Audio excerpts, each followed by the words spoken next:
हमारा जो सनातन धर्म है, इस सनातन धर्म में कुछ नीति नियम है। जब आप एक व्यक्ति का पैर को छूते हो, इसका मतलब है वो व्यक्ति का भीतर कुछ खास गुण है और वो व्यक्तित्व का एक महान व्यक्तित्व है, आपसे बढ़िया व्यक्तित्व है और कुछ ज्ञान का अधिकारी है और उस ज्ञान का आगे स्वयं को झुका देते हो, पूरा समर्पित करके उस गुण का सम्मान करते हो, इसलिए उसका पैर को छू के आप पूरा समर्पित कर देते हो, वो गुण को आप सम्मान किया। इसी तरह कुछ नीति नियम है, जो नीति नियम ना आपको, यदि आप सही से ज्ञानी हो, आपको बारीकी से मालूम होगा ये नीति नियम कितना सही है, कितना मेरे लिए लाभदायक है। चाणक्य नीति का अध्याय 7 में बोला गया है, आपका जो पैर है ना, ये जो पैर है, ये सभी से आपका जीवन में कभी भी टच नहीं करना, यानी आपका पैर को कभी भी छूने मत देना, उनसे लगाना नहीं है जीवन भर। और अभी आपको बताता हूँ कौन सा वो जिसको आप नहीं लगाना है आपका पैर। यदि आप नहीं लगाते हो कभी भी, इसका मतलब आपको क्यों नहीं लगाते हो बारीकी से मालूम है, उसका ज्ञान आपको बारीकी से मालूम है।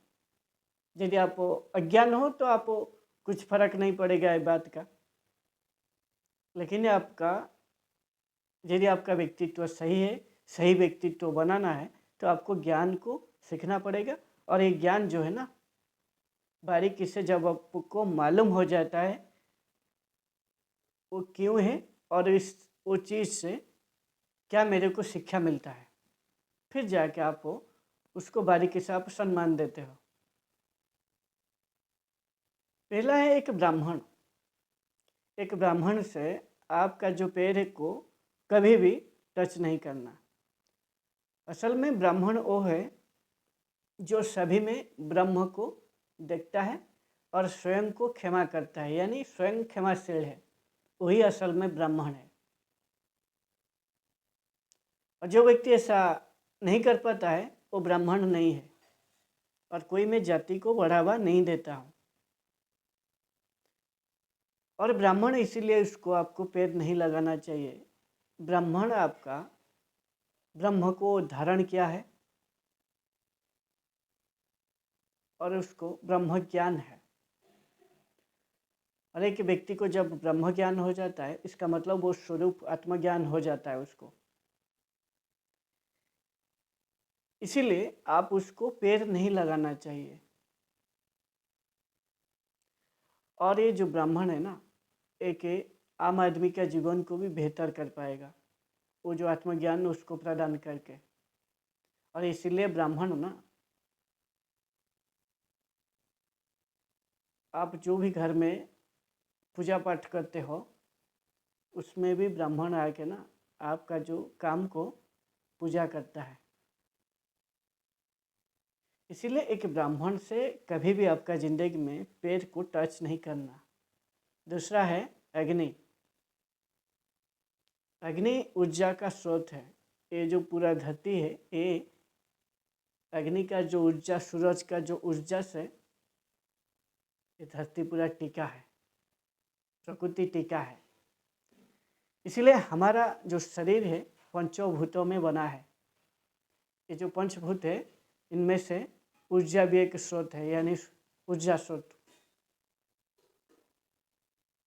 अग्नि। और अग्नि हमारा हर एक पूजा पाठ में अग्नि को जलाया जाता है और अग्नि का पूजा किया जाता है। इसीलिए अग्नि को ना कभी भी आपका जिंदगी में पैर नहीं लगाना चाहिए। और तीसरा है एक कन्या। एक कन्या जो है ना, और नारायणी का रूप होता है, यानी लक्ष्मी का रूप होता है, नारी। इसीलिए देवी का रूप में कन्या को पूजा जाता है। लक्ष्मी का रूप होता है। इसलिए एक कन्या का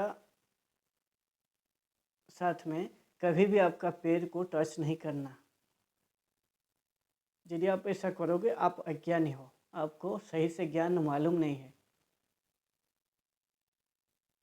पहले नारी का नाम लिया जाता है, सीताराम, शक्ति, शिव शक्ति, शक्ति शिव, ये परिपूरक है। नारायण और लक्ष्मी दोनों परिपूरक है। इसीलिए कन्या को कभी भी आपका पैर टच नहीं करना जिंदगी भर। और चौथा है एक गाय। गाय को भी आपका पैर कभी टच नहीं करना, क्योंकि गाय जो है ना, उसका हर एक चीज़ पवित्र है। गोबर को भी पवित्र काम में लगाया जाता है। गोबर बहुत ही साइंटिफिक प्रूफ है। और गोमूत्र भी, उसको भी सेहत के लिए भी यूज किया जाता है।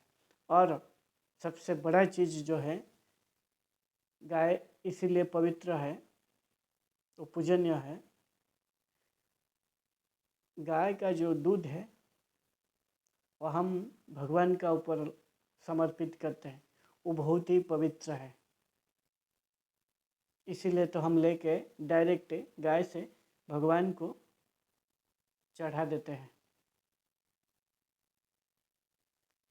इसलिए गाय का साथ में ना आपको कभी भी आपका पैर को लगाना नहीं चाहिए। यदि भूल में लग जाए तो तुरंत क्षमा मांगना, गलती हो गया माफ़ कर देना।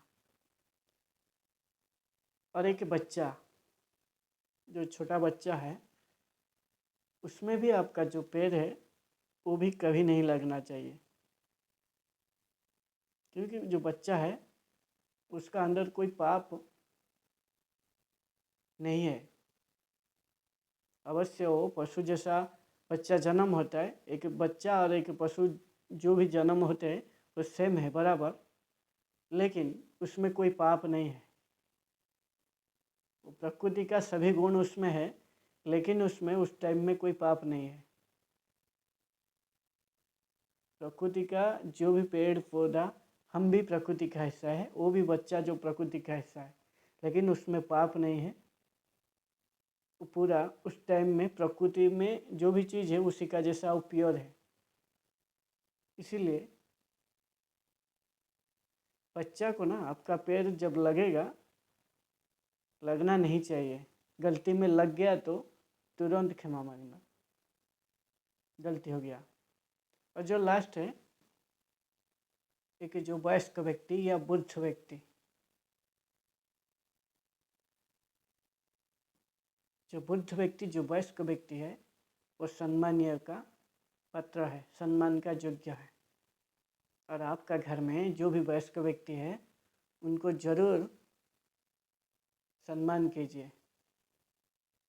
और वही व्यक्ति सम्मान कर सकता है जो ज्ञान का अधिकारी होगा।